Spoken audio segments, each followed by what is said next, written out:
right, so I am joined today by Dan Kert from the band Plastic Barricades. How you doing today, Dan? Hi, Nick. Thanks for having me. Yeah, no problem. Thanks for taking time to join me today. Dan is located in London, right? Correct. All right, so right across the little pond. A little bit of a trip, so he's a few hours ahead of us right now, but we're making it work. All right, so Plastic Barricades, two-piece band. If I'm reading your website correctly, you're formed in both London and Paris, was it?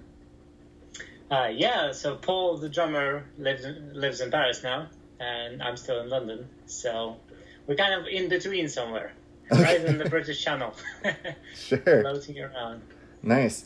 So how does that generally work with you guys? I've never been to Europe, unfortunately, so I don't really know the travel time between Paris and London. So if you ignore the whole 2020 year of crap, then it works quite well because there's a train going underwater. Oh, okay. Which is quite fun. Yeah, 2.5 hours from London to Paris. That's not from terrible. Like central London to central Paris, which is not too bad. No, it's not bad at all. Considering if you want to fly there, you're going to spend 2 hours in the airport alone. So that's not too bad. But Paul moved there only recently, and we managed to finish the second album here. Oh, okay. And now it's the final stages of mixing and post-production. So we haven't figured out yet regarding touring and all that stuff. But yeah, this year seems to be working against live music. Doesn't seem to be the year for it, unfortunately. No. I know there's a lot of bands that do like virtual concerts, like state champs and stuff like that. They've been doing like virtual gigs. So I mean, I guess that'd be kind of hard with you guys being almost 3 hours away from each other. But yeah. Cool. That actually was was going to lead me to my other question. Is your first album came out in 2018? 17. Yeah, end of 17. 17. Oh, sorry. Spotify lied to me. 2017. My apologies. So you have released 2 singles this year, right? 3. Yeah, including the latest one. It's 3. Oh man, when you mean this year, you mean 2020. You're correct. It's 2 singles. Yeah. Okay. Last one was end of last year. Sorry about that. No, you're good. Making me feel like I didn't do my research. All right. No worries. So this year we've got Optimist and Tunnel. Correct. Cool. I was actually going to ask when the new album was, or if you were working on a new album. You kind of answered that question for me. So. Yeah, we've been at it for the last couple of years, and it's almost finished. We are quite happy with it, but it's just like all these things. Last minute, you realize that this thing and that thing and this other thing, and because we never really run out of tape nowadays. Yeah. That's kind of the curse in a way because we just keep adding things. But sure. Now there's a British Channel in between us, right. So can't do any more drum recording at the moment. Have to use what we have. I think it's gonna be out by November. That is the aim at the moment. Oh, that's not too far away. A couple months. A few months, yeah. Awesome. So I listened to both Optimist and Tonal a few times, and then I read over your guys' website of the bios, and I see your influence. You cite Radiohead and Oasis and Coldplay, Foo Fighters, Muse, and all that stuff. Off of those 2 singles, I definitely pick up on the Radiohead, Oasis, and Coldplay vibes. In the good way, of course. Cool. Yeah. I mean, that's probably quite a common list to have as an influence list. Mm-hmm. But I feel like all of those bands gave me something important to grow as a human, not just as a musician, but as a human. And I'm very grateful to all of those guys. Sure. And they kind of they have their way into our music. But every time we sit down to write a new song, I try not to listen to anything at all, just to have a fresh perspective on things. Yeah. Interesting. So you're actually the first musician I've talked to who said that. Normally, yeah, I've been doing that for a while now. I just feel like if I'm particularly into a certain kind of song, I've been really obsessed with Death Cab for Cutie the last couple of years. Yeah. And I feel like if I'm listening too much, then I'm starting to kind of involuntarily mimic certain things, and I don't want to do that. So. Oh, I get that. Yeah. I mean, it's hard to blame you on Death Cab. You know, they're fantastic. They are, and they just keep getting better. That's crazy. Right? Yeah, they're one of those bands that I like. They're one of those bands right up there with like Circus Survive and everything. Like every album that they come out is just even better than the last one, and you're just like, yeah. And Ben, the singer, was doing this live from home. He was basically singing songs every day, and it was 4 p.m. in Seattle, and it was 11 p.m. in London. So we basically went to sleep, turned on the big projector on the wall, and Ben was singing us Lullaby every day. And that was like mid-March, where this whole thing started to feel very real and scary. Right. And that really helped. That was one of the first times when I felt like I have a friend I've never met. Sure. Like a real, actual friend in America that I can really relate to. Yeah, so thanks, Ben. That's awesome. Yeah, hey, thanks, Ben. He's not watching this, but hey, you know what? He might. You never know. You never know. Awesome. So, kind of shifting gears here, you've probably been asked this a ton of times, and I'm going to apologize if this seems like I'm punishing you or anything like that. Where did the name Plastic Barricades come from? So, a long time ago, we agreed that every time we are asked that question, we're going to come up with a new story. So if you Google, we've done a lot of interviews for the previous album and then been doing that since then. There's a lot of stories online about Plastic Barricades. That's awesome. I just feel like the name is around for more than 10 years now. And I always felt that there's this juxtaposition where barricades is something that you can stand behind and feel safe, but at the same time they are plastic and malleable, and like many things in life, they can be smashed and squashed and all that. So that's just the two words I quite like together. Fair enough. You know, that's a... But I'll tell you the real story. You're going to be the first journalist ever to hear the real story. But okay. Partly, yeah. All right. There's a song that has the word barricades in the first verse and plastic in the second verse. I'm not going to tell you which band or which song, but maybe someday you'll find out.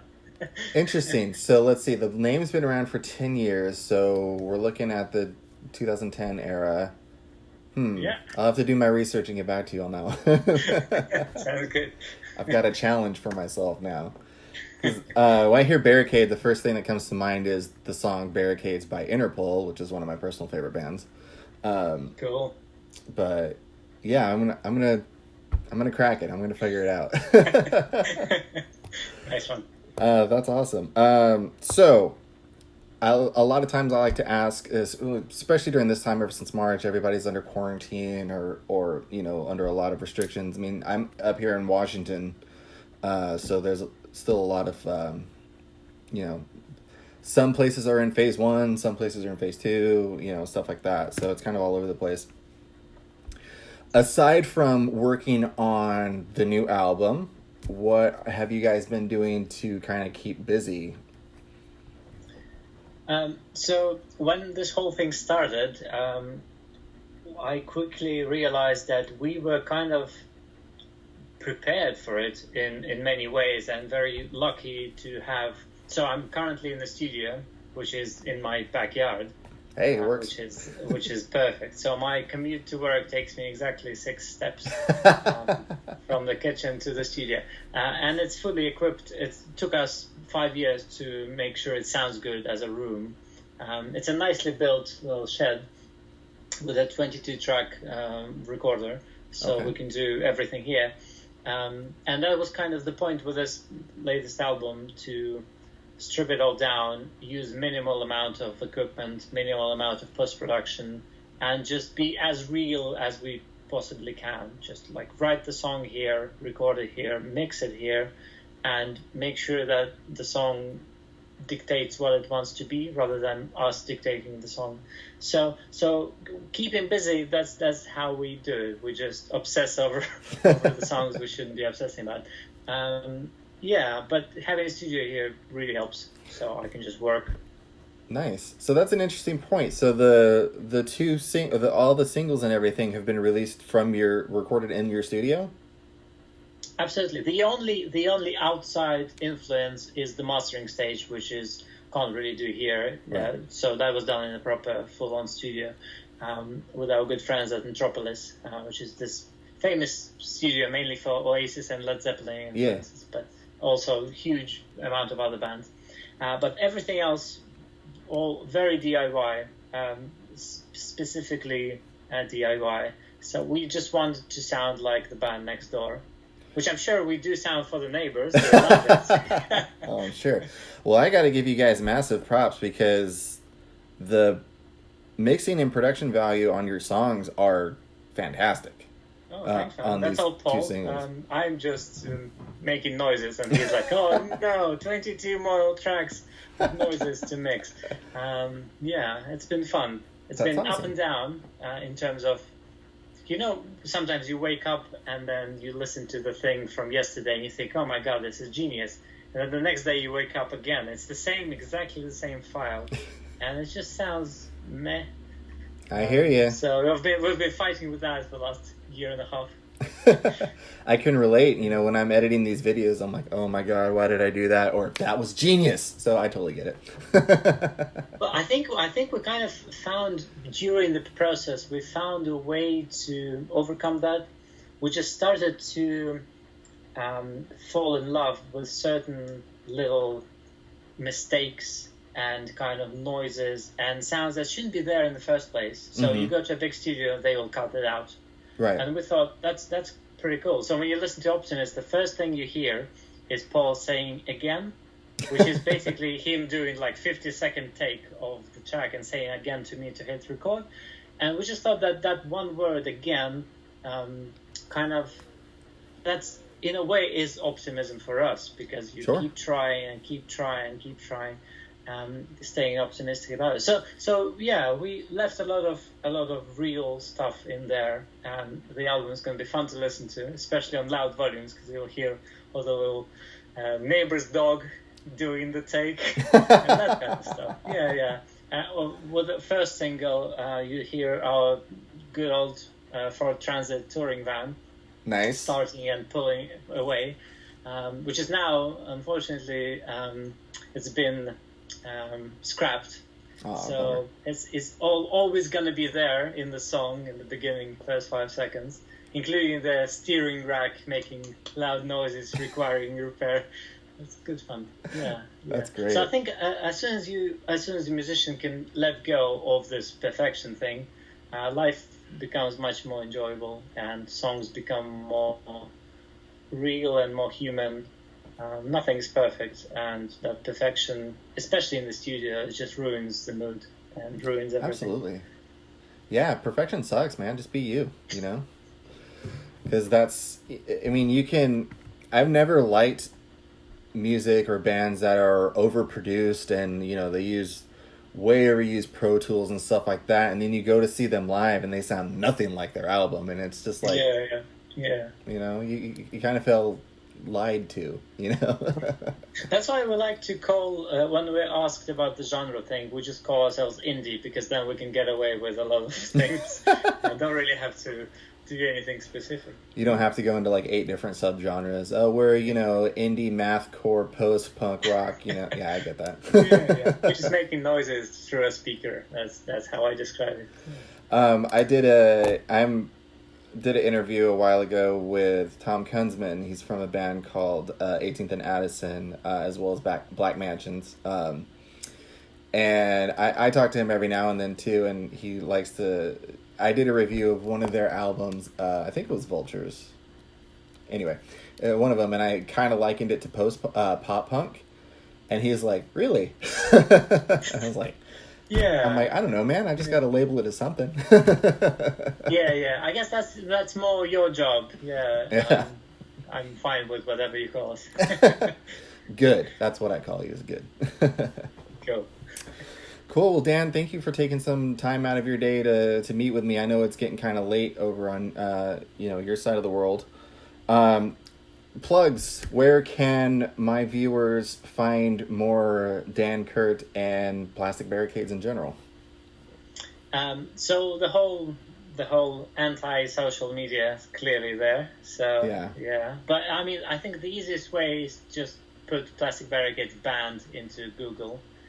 You'll find everything you need.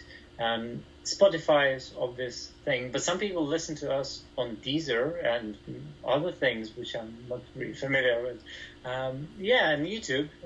So one thing I want to say is that have a look at all the latest videos, because those are also very DIY. It's basically us in the living room with a couple of cameras thinking, okay, so what's next? What can we do? And then with Optimist, we just had a fish tank and 300 people in the fish tank. So that was fun. Wow. That was fun. And then with Tunnel, that's just a really, really cheap and crappy digital microscope.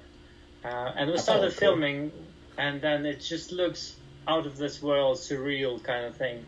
So it's going to be more of that from us. Okay. Before the album comes out, there's going to be more videos. The weirder, the better. That's the aim. So nice. You'll never see us playing our instruments on a white background. That's not going to happen. Instead, we're just going to do some weird stuff. Cool. So YouTube is definitely another resource for all the music. Yeah. Awesome. Yeah, I'll pop all those links in the description below. And, as far as weird is concerned, I've watched the video for Tunnel, and honestly, all your videos on your website and stuff like that. And I think it fits the music, it fits the aesthetic. It works very well. So I wouldn't say weird, I'd say we fitting. We try to emphasize the anxiety. We try to find how anxiety would look. Yeah. Sure, it makes sense. Well, cool, Dan. Thanks again for meeting with me. You have a great day. Oh, yeah, Nick. Thank you for having me. Hopefully we'll see you touring America someday. And hopefully this year is going to end on a high note. Oh, man, I'm hoping. We'll never hear this whole thing again. Hope for the best, and then stay optimistic, right? That's the only way to do it. Exactly. All right. Have a good one. Thanks, man. Bye. Thank you so much for watching that video. If you enjoyed it, please be sure to like and subscribe. And for more content, head on over to thatmusicjunkie.com. Did you know I have a Patreon? It would really help me out if you could check it out. I also have merch available over on Teespring. Links in the description below. See you guys in the next video.